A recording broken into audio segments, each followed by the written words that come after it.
Michael's been my flatmate by default for 6 months now. In that time, he's made my life a living hell. Yeah, I was within my rights to move in. Because I was banging the previous bitch. And more importantly, I had a copy of her keys cut, so I was able to get my shit in before they changed the locks. And you know what they say? They say possession is 9/10 of the law. So, I guess under that premise, technically I now possess my room. One morning he was just there, and not just there like, oh look, there's a new lamp in the corner of the room. No, he was in the room playing loud gypsy music and rolling around in the bed with 3 Asian prostitutes. Well, I really like Asian women. You know, they will do things that other nationalities just won't do. You know, they are very dirty. And I respect that. If that wasn't bad enough, he wasn't even rolling around in his bed, it was mine. Yeah, I was. I was nailing the Asians in his bed. But, as I said to him at the time, I thought it would be a good icebreaker. You know, and I actually, and this is a true story, I was in the middle of performing a muff dive, and I stopped, and I asked him if he would like to join in. You know, but instead he just ran. So, sometimes in life, you know, you extend a hand only to have it pushed away. You know, which was actually okay with me, because my hand was pretty busy at the time, but, you know, man, that was a good night. When that son of a bitch is finally out of here, I'm going to have a priest come in here and go over the whole place. And then, when the priest's done, then I'm going to have a team of cleaners come in here and just sterilise everything. Every surface he's touched, every molecule he's ever breathed, every bit of carpet he's masturbated on, everything. And then, when they're done, I'm going to vacuum everything once more, just to be sure that there's no traces of him. Yeah, I'm aware he doesn't like me, but you know what? Not everybody likes everybody. You know, you just have to deal with it. Like with Patrick, I didn't necessarily take a shining to him either.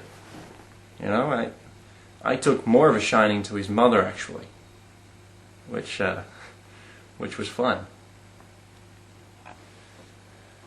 Yeah, he did.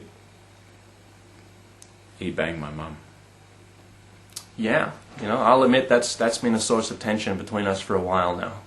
You know, and looking back on it, you know, yeah, it was a mistake. You know, and I'm a big enough man to admit that. You know, I certainly should never have videotaped it. But to be fair to me, I didn't have a job at the time, and I needed some fast bucks. And filthymilfsluts.com were offering really good money for a woman of her, you know, grade.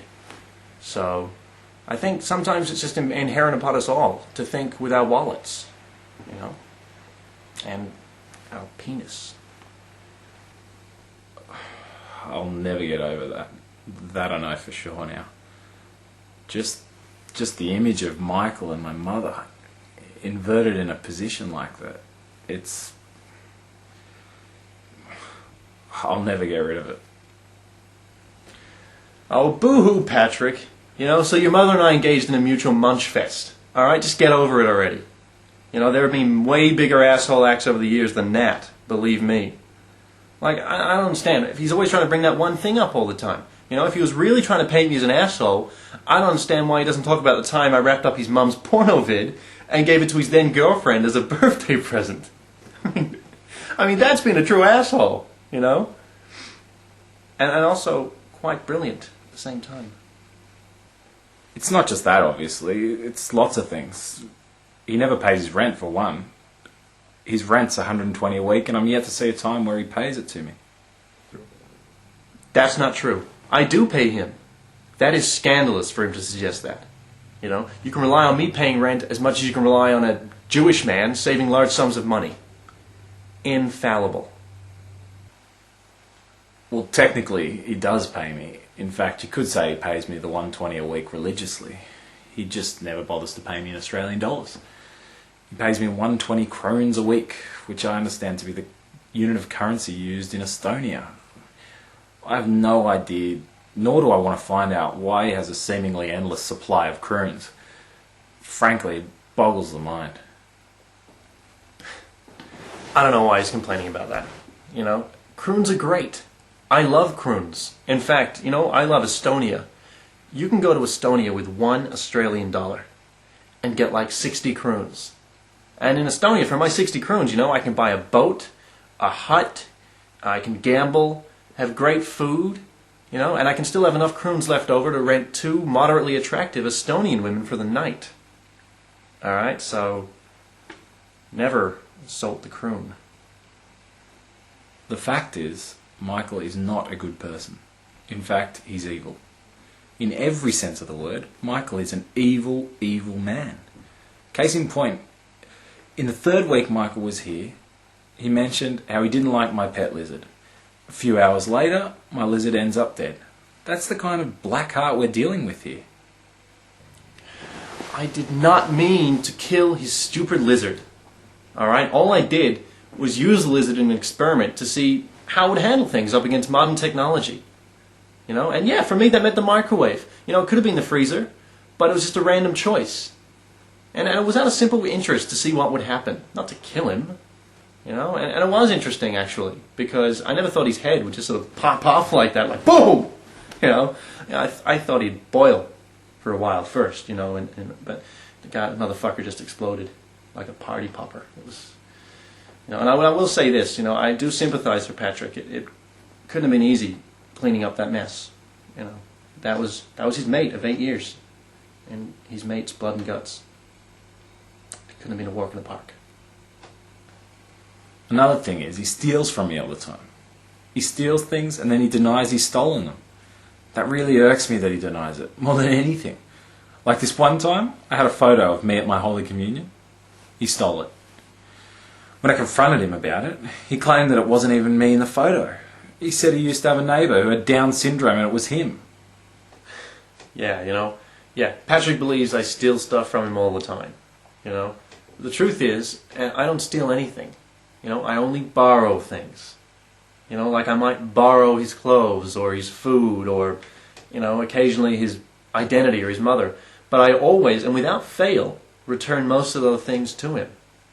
You know, the thing about Patrick, though, and this must be said, is that he's always so negative about everything. You know, he only takes into account the bad things.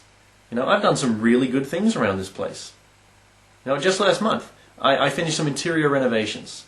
And yet, you know, he doesn't seem all that appreciative of it. You know, no, he'd rather focus on the bad things and the raunchy sex. Those renovations Michael is referring to, there's a hole in the wall he made with a sledgehammer when he was off his face on acid one night. It's one of the scariest moments of my life.